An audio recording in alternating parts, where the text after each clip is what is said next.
Well, good morning. As we begin a new year, I want to speak to you about the ongoing battle with COVID-19 and the challenges posed by the Omicron variant. Throughout this pandemic, I made a promise to you to speak plainly about the virus and how Ontario is responding, to share with you what I know, what our experts have told us, and to never shy away from being upfront with the people of Ontario. As you know, like in other provinces and countries around the world, Omicron case counts are rising exponentially across the province.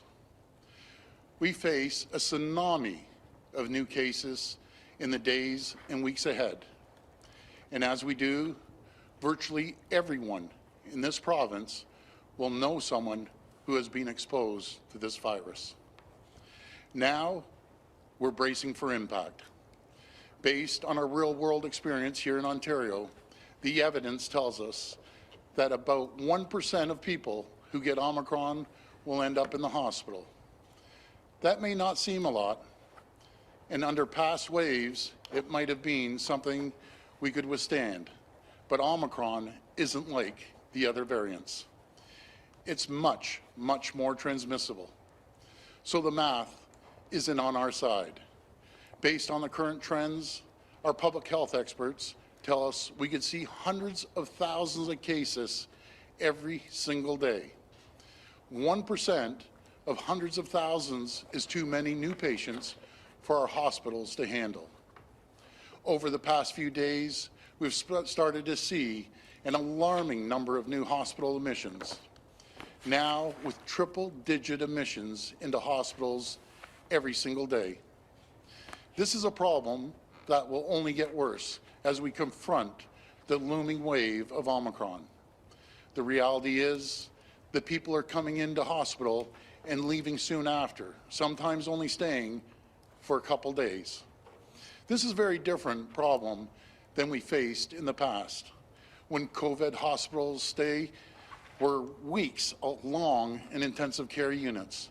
But even so, with Omicron surging across Ontario at a current rate, Ontario Health modeling tells us we could be thousands of beds short in the coming weeks. We can't let that happen.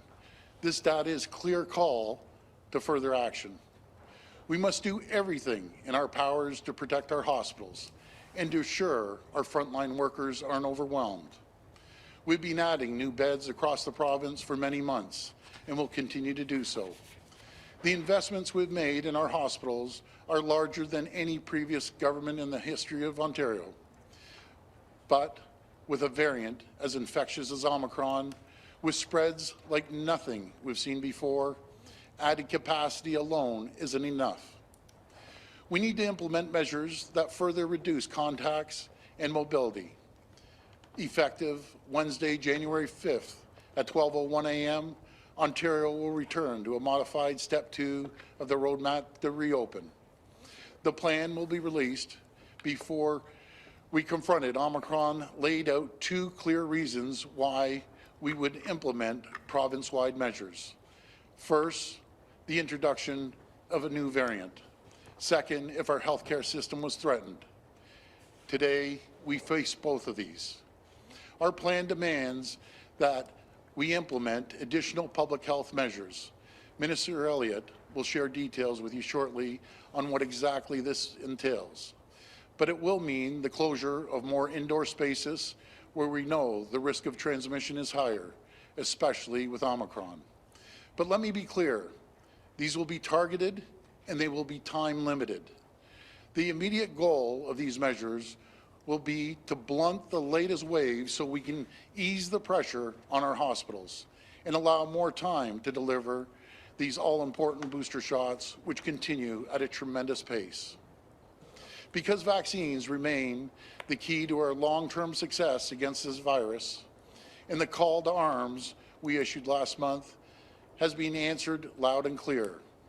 We have delivered over 24 million shots to Ontarians, including 3.7 million booster shots. And over 1,300 regulated healthcare professionals, both active and retired, have stepped up to support the vaccine effort.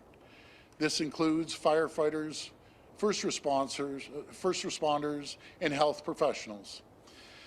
This display of selflessness and Ontario's spirit has exceeded our expectations, and we are so grateful to each and every one of them, but we need to give our booster effort time it needs to succeed. And that means doing whatever possible to slow the spread of Omicron. And I say slow the spread because it can't be stopped. Look to other countries, other provinces. It's too contagious to stop completely. So we need to slow it down in order to deliver these shots and ensure our hospitals stay strong. That is what these measures will do, so there is no choice but to act quickly and get them in place for a limited period of time. But just because the way forward was clear, that doesn't mean these decisions are without cost. And I understand these costs are significant, and the hardship of these decisions are not shared equally. That's why we're introducing expanded supports for small businesses, and it's why I've asked Minister Bethlenfalvy to continue working on fast-tracking more supports for businesses that have already shouldered so much of this pandemic. And to all the parents, I'm going to tell you that these measures will have an effect on our schools as well. We need to prioritize the continued health and safety of our kids and our school staff. As a result, we'll be delaying the return to in-class learning for the next 2 weeks and continue with virtual learning for the duration of the time away. I know this isn't the news anyone wants to hear, but with the new variant, the ground is shifting every single day. The level of absenteeism we're seeing in other sectors tells us with absolute certainty that operating schools, ensuring teachers are on the job and not homesick, will be a challenge we cannot overcome in the short term. These 2 weeks will provide much needed time for more vaccines, more boosters. It's more time for additional public health measures to blunt the rapid rise in cases. I know online learning isn't ideal, but above all else, I want to provide students and parents with certainty, not the turmoil of school closures because not enough staff are available to teach our kids. Now, these decisions will disappoint people, they will confuse some people, and they will anger some people. I understand all those reactions. As Premier, these are the hardest decisions I make, but we follow the data, and the fact is this: Omicron spreads like wildfire. It only takes the smallest opportunity to infect. And if we do not act, if we don't do everything possible to get this variant under control, the results could be catastrophic. It is a risk I cannot take. Not after what we've been through and what we've been able to accomplish together. We are now entering the 3rd calendar year of this pandemic. It has been the greatest challenge of our generation. We want this to be the year when we finally win the war against COVID and begin the road to recovery. To do that, we must show more determination, more resolve than ever before. It's never been easy, and it won't start now. But we can and we will get through this. I want to thank you, and God bless the people of Ontario. Now I'll pass it over to Minister Elliott.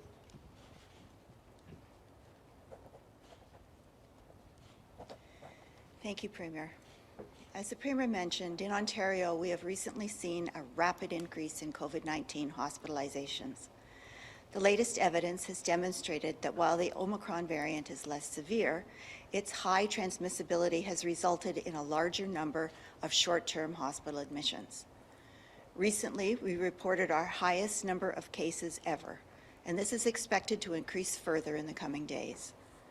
This rapid rise of Omicron cases, combined with staff absenteeism due to Omicron infection and exposure, could result in the province's hospital capacity becoming overwhelmed if further action isn't taken to curb transmission. And as Dr. Moore has continued to say, as the evidence on Omicron continues to evolve, our pandemic response must evolve with it. That's why, effective Wednesday, January 5th, the province will return to a modified version of Step 2 of the Roadmap to Reopen. These time-limited measures will help blunt transmission and preserve our hospital bed capacity. Measures include reducing social gathering limits to 5 people indoors and 10 people outdoors, requiring businesses and organizations to ensure employees work remotely unless the nature of their work requires them to be on site, closing indoor dining at restaurants, bars, and other food or drink establishments while permitting outdoor dining with restrictions, takeout, drive-through, and delivery, closing select indoor settings, including theaters, cinemas, and museums, but permitting outdoor establishments to open with restrictions, closing indoor sport and recreational facilities, including gyms, and permitting outdoor sport facilities to operate with certain requirements. Retail settings, including shopping malls, will operate at 50% capacity, along with personal care services. And indoor weddings, funerals, and religious services will be limited to 50% capacity, with outdoor services limited to the number of people that can maintain 2 meters of physical distance. In addition, on January 5th, the province will reinstate Directive 2 for hospitals and regulated health professionals, instructing hospitals to pause all non-emergent and non-urgent surgeries and procedures in order to preserve critical care and human resource capacity in the healthcare system. These measures will be in place for at least 21 days, until January 26, 2022, subject to trends and key indicators, and of course in consultation with Ontario's Chief Medical Officer of Health. I want everyone to know this was not an easy decision. This is not the situation any of us wanted to be in. I know everyone is tired, especially after what was a tough holiday season. But based on the data, emerging evidence on Omicron, and what our hospital partners are experiencing on the ground, these additional time-limited measures are needed to preserve our hospital capacity as we accelerate our booster dose rollout. We are vaccinating hundreds of thousands of people every day, and I strongly urge everyone to please get your first, second, or booster dose as soon as you can.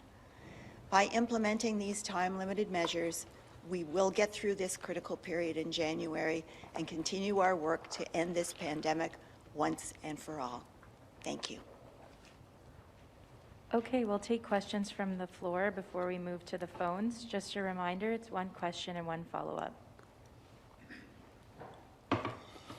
Hello, Premier and the rest. You've given us some basic sort of back-of-the-napkin math about what 50,000 cases in a day would do to the hospital system, but the government's no longer tracking cases with the same rigor that it was before, and people have been told to simply assume that they have COVID if they show symptoms. So what are the metrics being used, and when must they be met by for all these measures, things like non-urgent surgeries to resume, schools to reopen, gyms to reopen, to happen? Because there's no timeline that you've given here. Yeah, I think this would be best answered by Dr. Moore.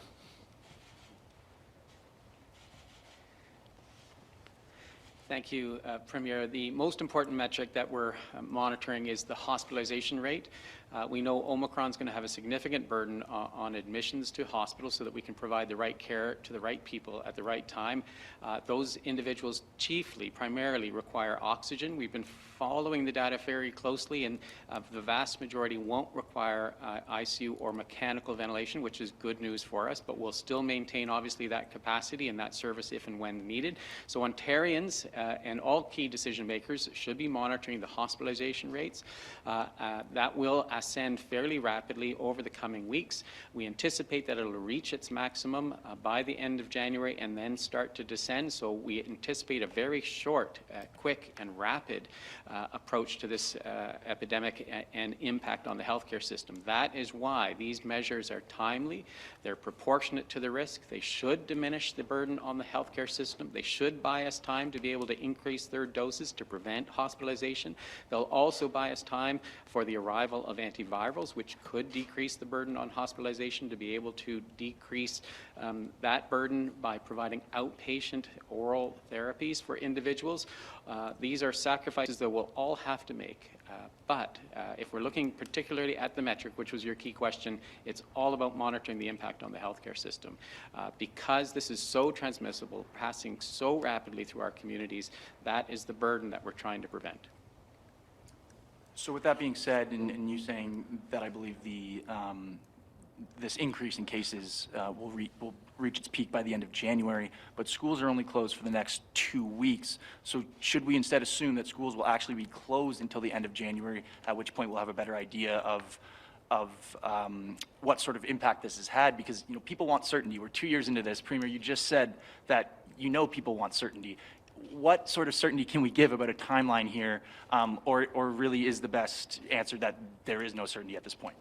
For certainty, we've projected this impact on the healthcare system through modeling, through actively monitoring the current cases that we have and their acceleration on hospitalizations. So that prediction may be diminished by these public health measures, by increasing provision of immunization in the community. Certainly, the time that we have now from the 5th to the 17th for schools gives us extra time to be able to provide access for students, for workers in that environment, to best protect them, to have a safe opening. And we're constantly reviewing best practices in the school setting to keep them as safe as we can. But all of this has been data-driven, and absolutely this government has shown that it will follow the data and monitor the risk. The intervention of public health measures is deemed to be short-term, to blunt the impact on the healthcare system, and is different than what we put in place at other times in this pandemic, where we've tried to totally decrease the case count and get us through the whole 3 or 4 months of the threat of the various variants that have circulated in Ontario. That is not the purpose of these public health measures. We're not going to be able to stop it. We'll have to blunt it as best we can through the sacrifices of Ontarians, and at the same time maintaining all essential services. Okay, and we're ready to move to the phones.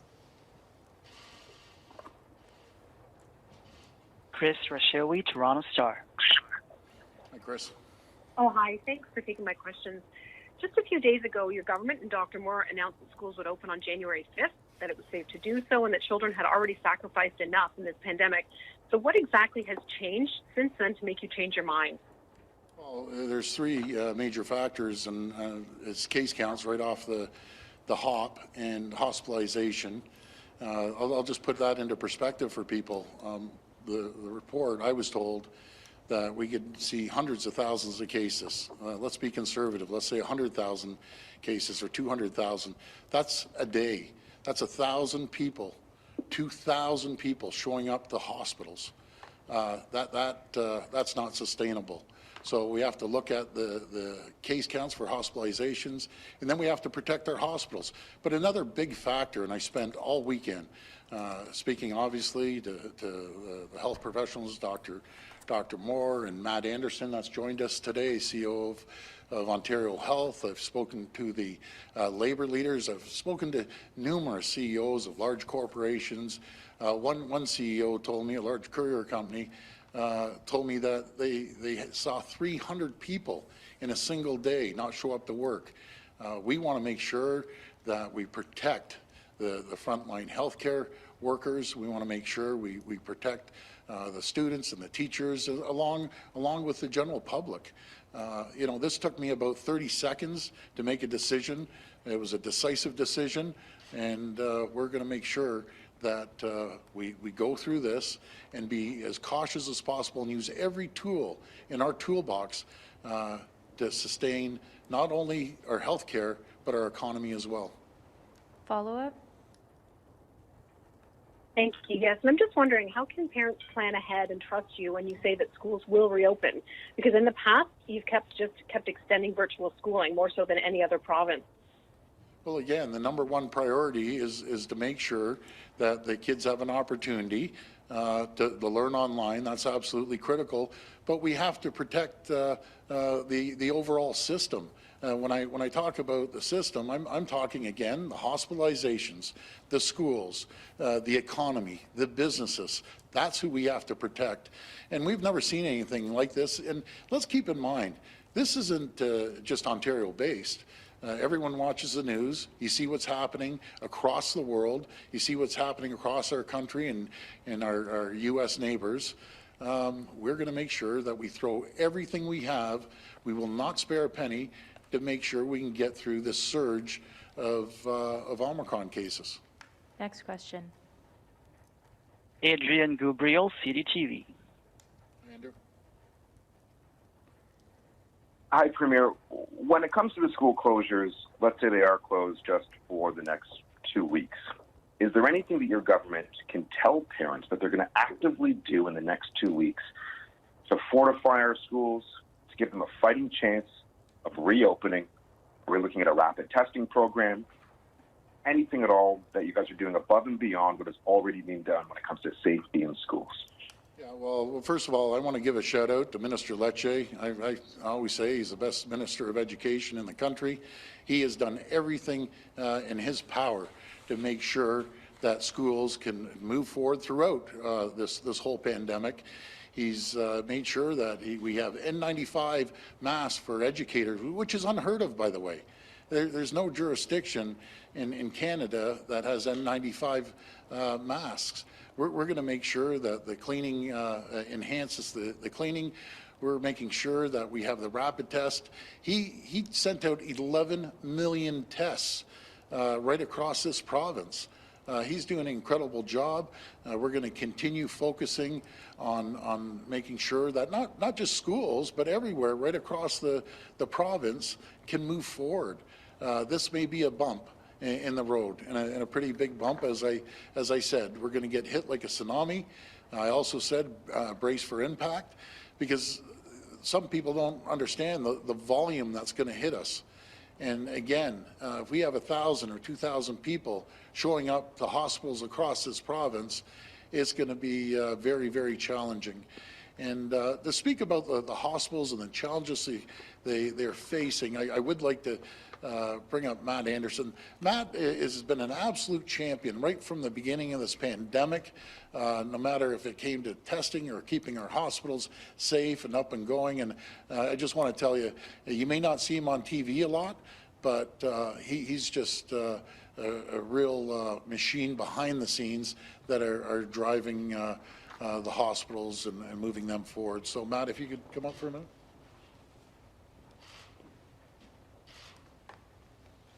Thank you, Premier.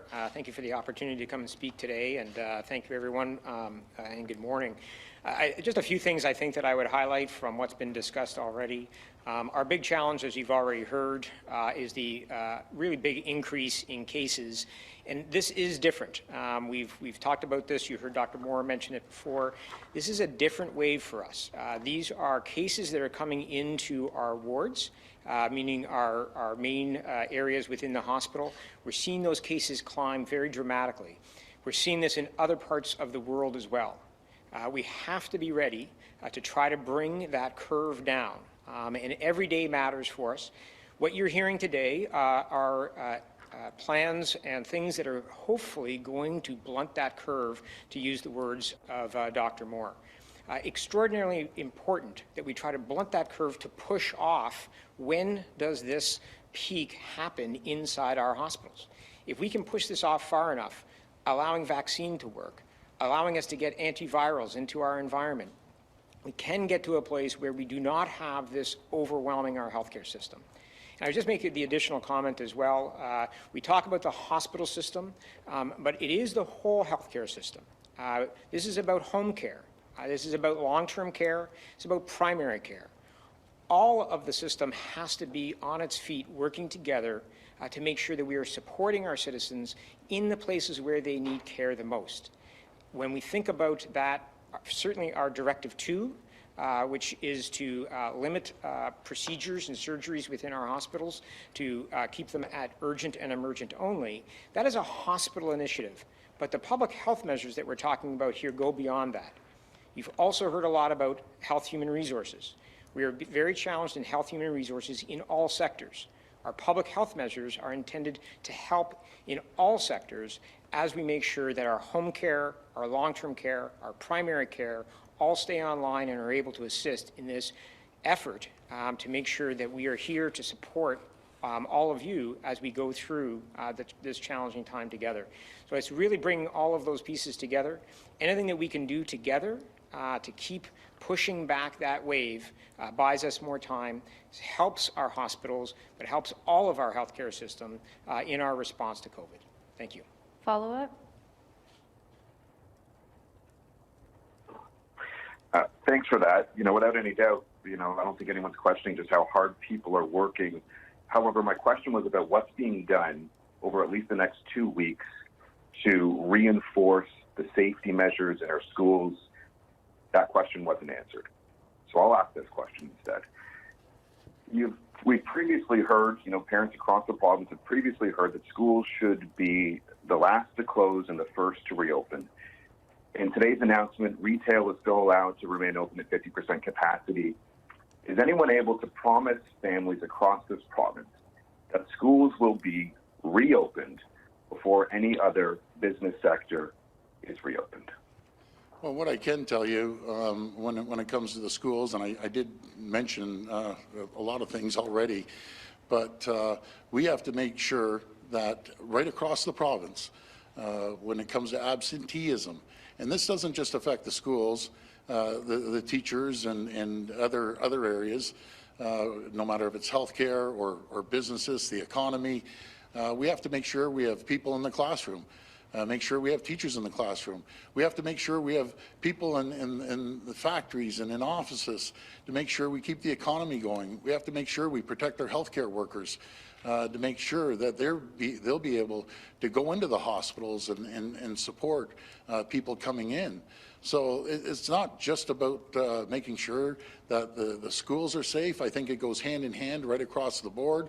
When there's community spread at this rate, that we've seen that vertical spike on the cases like we've never seen before. Again, when you have 100, 200, 300,000 people getting sick, and 1,000, 2,000, 3,000 people are showing up to the hospitals, that's my number one concern, to make sure that we maintain a strong healthcare system. And with the people behind me, I have 100% confidence that's going to happen. Next question. Holly Mackenzie-Suter, Canadian Press. Hi, I want to ask about the directive on hospitals and the surgeries. This is something that yourself and health system officials have said wouldn't happen again during the pandemic, and now it is. And it's not really clear to me from this announcement why now is the right time to be pausing these non-urgent surgeries. And I'm wondering if you could expand a little bit on what are the factors behind that decision? Is it a staffing issue, or are we unable to care for all the people in ICU right now? I'm just wondering if you could elaborate on what has made this the moment to actually pause the surgeries that, as you know, the backlog's gotten higher and people, they could be life-changing for a lot of people. Well, I'll pass this over to Minister Elliott and then over to Dr. Moore. Thank you. Well, you're right. Many people have been waiting to have surgeries and procedures done for a long period of time, and we have been working on that in the last few months. But with the Omicron variant spiking in the way that it is, and with the numbers of hospitalizations increasing rapidly, we will unfortunately need the bed spaces as well as the staff in order to be able to treat people with Omicron and whatever else comes into the hospital that they need to be treated for. So we are facing absenteeism of many healthcare workers because they also have Omicron, and we are trying to build up those reserves. We have introduced about 1,300 new people in the last few months to work in our hospitals, but we need both the spaces as well as the people in order to care for the people with Omicron. But perhaps Dr. Moore could add more to that specifically. Yeah, thank you, Minister. At any given time in the coming weeks, we can expect across all sectors a 20 to 30% absenteeism as a result of Omicron spreading so rapidly across Ontario. So our health system has to start building continuity of operations plans. They have to anticipate that we won't have as many staff as necessary. And also, we have to also prepare increased bed capacity. So putting in Directive Number 2 gives us, and we've consulted clearly with Matt Anderson, who's here, 1,200 to 1,500 additional beds that can provide care to patients with Omicron in the health system. We anticipate through the modeling that those 1,200 to 1,500 beds will be essential to be able to provide oxygen and care. And as the Minister has already said, we're trying to get as many healthcare workers back in a shorter time period, but tested with our ATs to ensure that there's no risk of transmission in the workplace.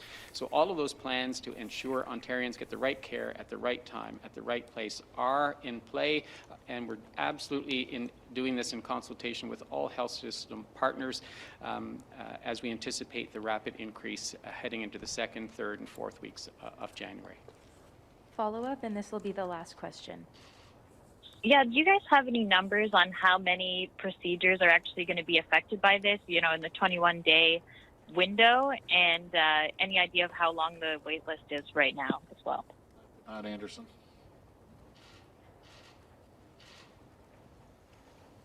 Thank you for the question. First, just to say, it's a very poignant question. As you've heard throughout the discussion today, these decisions are not taken lightly, and there is consequence to them, and we're very aware of that. In the case of, specifically to your question, generally what we would look at through a typical week would be somewhere between 8,000 to 10,000 surgeries or other procedures that will be impacted by this. So that would be what would add to our wait list. I don't have a specific wait list date for you. If you follow up, we can get you, because we track it by procedure, so we would have to give you that information by procedure. But overall, those are the numbers that we're facing. And just to say, again, we recognize that although we are facing and doing our emergent surgeries and our urgent procedures, there is a cost here. We're absolutely sensitive to that, and as you've heard everyone speaking today, we want to get out of this as fast as possible, get our hospitals back up safely, and a key part of that is addressing the HHR challenges that we have throughout the system and giving more support to those fantastic people who are out there doing what they need to do every day. It comes with it was a tough decision, a big cost, but something that is necessary given what we're seeing in the numbers. Thank you. Was that the last question? Yeah. Well, folks, I just want to speak to the people across the province. I know this is very, very challenging for each and every one of us across every single sector. What I can do is tell you that I can assure you we will get through this. We'll come out of this this battle that we're facing with Omicron. We'll come out stronger than ever before, and we'll get back to life as normal as quickly as possible. I want to thank each and every one of you. I want to thank the frontline healthcare workers and everyone else involved across the province, the people that are putting the shots into arms, and there's just tens of thousands of people helping out. It's truly Team Ontario. It's the Ontario spirit, and we'll together get through this. So thank you, and God bless each and every one of you. Thank you. Thanks, everyone.